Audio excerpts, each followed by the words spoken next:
竟然因为不开个空调而已，要被扣20多块钱，而且还被扣20分。大哥实在是怄不过这口气，打电话给12328举报。平台没有解决问题就算了，还把大哥的账号给他封了，而且还名正言顺的打电话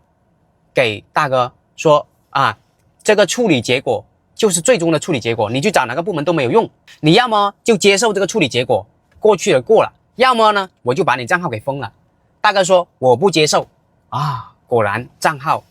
直接被封掉了。封掉账号接不了单也就算了，现在700多块钱原来辛辛苦苦跑出来的流水还被封住了，提不了现。各位大哥，你们跑车会开空调吗？很多大哥在评论区那里说啊，确实现在单价真的太低了，开空调了不挣钱。也有一些大哥说啊，反正空调要么就乘客扫码，要么就平台补贴，我就开。甚至很多大哥还印了那个二维码放到车上面，是吧？你扫码2块钱多少钱，然后我就开空调。这事情让我想起了好像去年6月份的时候，不是滴滴率先搞了那个什么6亿的那个高温补贴，然后在气温高的时间段去接单，不是可以在那个后台上面点击链接领取那个什么空调费。滴滴搞这个活动好像也搞了有2年了，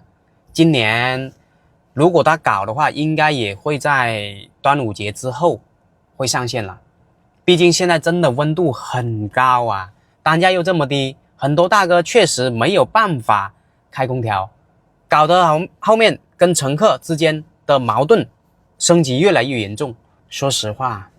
我是特别期待滴滴搞这个高温补贴，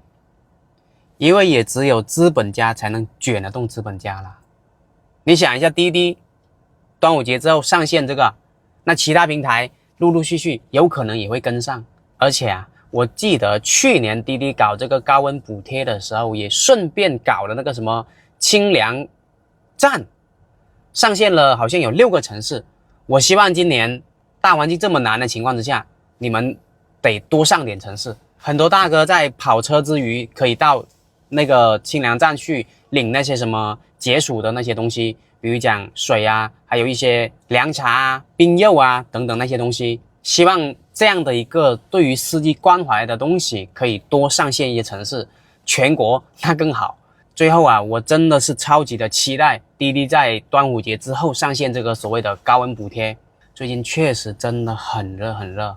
不论怎么样，不论订单单价跑车顺不顺利，我想说还是以身体健康为第一，防暑工作一定要做好。如果说身体都熬不住了，我们省下来那点空调费也将毫无意义啊。